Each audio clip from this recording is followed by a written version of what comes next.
안녕하세요.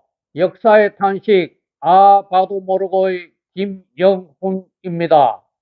모두 아시다시피 조선 말기에는 조선을 식민지로 삼으려는 제국주의의 탐욕에 불타는 불순한 세력들이 이 땅에서 서로 다투고 있었습니다.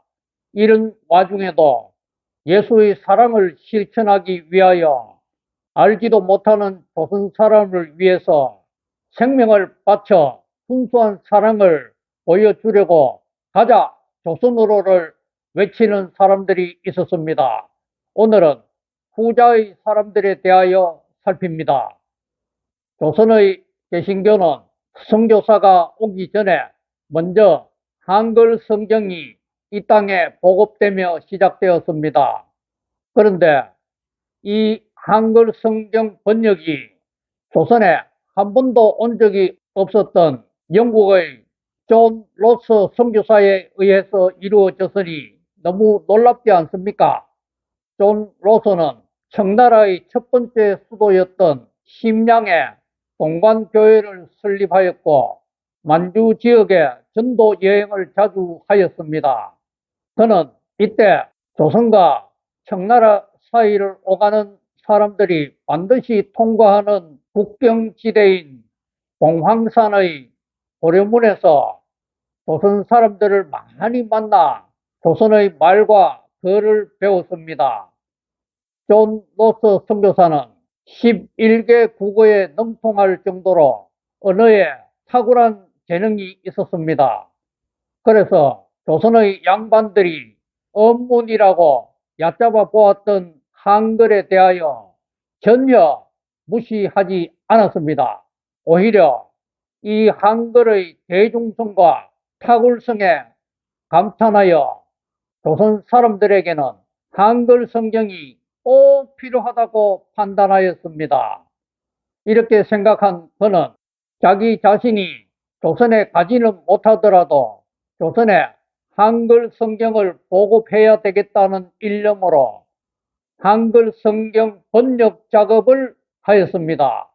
그 결과 1882년에 성경 중 누가복음이 첫 번째로 출판되었고 그 이후 곧 요한복음이 출판되었습니다. 이 한글 성경은 영국의 케임브리지 대학 도서관과 우리나라의 국립중앙박물관에 소중히 보관되어 있습니다.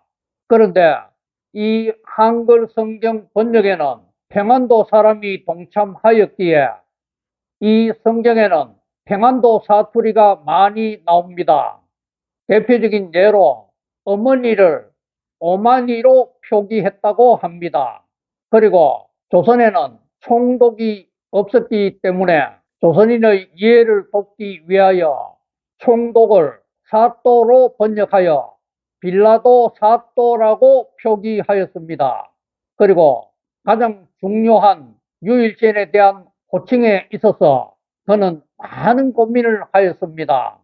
이 부분에 있어서는 조선인의 무의식 중에 하나님이란 말이 잠재해 있어서 위기 상황에서 자연스럽게 하나님을 부르고 찾는 것을 발견하여 유일신을 하나님으로 표기하였습니다.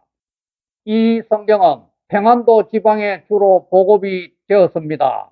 그런데 1885년 4월 5일 부활절 때 조선을 찾은 선교사 언더우드와 아펜젤러의 손에는 또 다른 한글 성경 마가복음이 있었습니다. 이 마가복음은 조선인 이수정이 일본에서 번역하였다니 참으로 놀랍지 않습니까? 이수정은 1882년 이모군란 때 명성왕후를 보호하였던 덕분에 일본에 가는 수신사의 수행원이 되어 일본에 장기 체류하며 일본의 농업 기술을 배우게 되었습니다. 그는 이곳에서 성경과 예수의 가르침을 듣고 개신교 신자가 되었으며 일본에 있던 선교사에게 세례를 받았습니다. 그는 우찌무라 간조와 같은 일본의 개신교 지도자들과도 교분을 쌓으며 신앙생활을 착실히 하였습니다. 그러다가 그는 미국 교회에 보낸 그의 편지에서 조선에 선교사를 보내줄 것을 요청하였습니다. 그가 이렇게 했던 이유는 기차, 전화, 전기선에 대해 배워 조선으로 돌아가는 것보다 조선 사람들에게 성경을 가르치는 것이 더욱 중요하다고 생각했기 때문이었습니다. 성경을 알게 되면 이 모든 것은 저절로 해결되어 조선은 잘 살게 될 것으로 확신하였기에 그는 미국 교회에 도움을 요청했던 것입니다. 이수정의 글을 보고 미국의 북장로교와 감리교가 반응을 했는데 북장로교에서는 언더우드를, 감리교에서는 아펜젤러와 스크린턴 모자를 조선에 파송하기로 하였습니다. 이들은 모두 일본의 요코하마에 와서 이수정을 만났고 이수정으로부터 조선말과 글을 잠시나마 배웠고 또 이수정이 번역한 마가복음을 들고 언더우드와 아펜젤러가 먼저 조선으로 갔습니다. 이 마가복음은 일본에 있던 미국 성서공회의 한 직원이 이수정에게 한문 성경 마가복음을 건네주며 한글로 번역할 것을 요청하여 이루어졌습니다. 이수정은 성경을 제대로 이해하기 위해서는 순수한 한글보다는 한문을 섞는 것이 더 좋다고 생각하여 국한문 혼용체로 번역하였는데 한문을 모르는 사람을 위하여 한문에 한글로 토를 달았습니다. 성경 전체의 약 7, 8%에 불과하지만 최초의 한글 성경인 마가복음, 누가복음, 요한복음이 이런 식으로 외국에서 번역되었다고 하니 참으로 놀랍지 않습니까? 언더우드가 조선에 도착했을 때 마침 서울에는 고종이 광해원을 만들었습니다.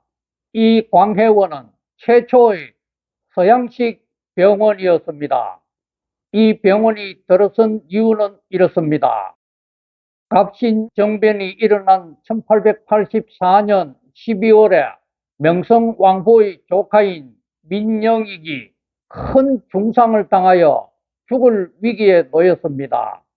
이때 마침 조선에 와 있던 외과 의사 선교사인 알렌이 민영익을 치료하여 살렸습니다. 그러자 고종과 명성왕후는 감탄하였고 서양 의술을 신뢰하여 갑신정변을 일으켰던 홍영식의 집을 몰수한 뒤 그 집을 광해원으로 고쳐 활용한 것입니다. 알렌은 일대 광해원 원장이 되었고 또 고종과 명성왕후의 주치의가 되었습니다. 그런데 알렌은 얼마 안 가서 의료 선교보다는 외교관 활동에 치중하게 되었습니다. 그래서 광해원의 2대 원장은 존 헤론이 맡았습니다. 존 헤론은 사실 언더우드보다 먼저 파송을 받은 미국의 의료 선교사였습니다. 그런데 일본의 요코하마에서 좀 더 오래 있다 보니 언더우드보다 2달 늦게 조선에 왔습니다. 그는 미국의 테네시 의과대학에서 교수 자리를 주겠다고 하였지만 이를 사양하고 조선인을 위해 의료 봉사하겠다고 의료 선교사로 왔던 것입니다. 이 존 헤로는 조선에서 5년 동안 자신의 몸도 돌보지 않을 정도로 열심히 조선인을 치료하였습니다. 그러다가 5년 만에 1890년 여름에 조선에서 이질에 감염되어 죽었습니다. 그러자 미국의 공사는 헤론을 묻을 묘지를 달라고 조선 정부에 요청하였고 고종은 해론의 묘지로 양화진을 허락하였습니다. 양화진은 한강의 3대 나루터 중의 하나였는데 당시에는 절두산으로도 불리고 있었습니다. 그 이유는 24년 전인 1866년에 수많은 천주교인들이 박해를 당하며 목이 베어 이 양화진 나루터와 언덕에 걸려 있었기 때문이었습니다. 어쨌든 이 양화진에 해로는 첫 번째로 묻힌 외국인 선교사가 되었고 그 이후 외국인 선교사들이 계속 이곳에 묻혀서 현재는 90명의 선교사 묘지가 있으며 또 그 선교사의 가족들 55명의 묘지도 함께 있습니다.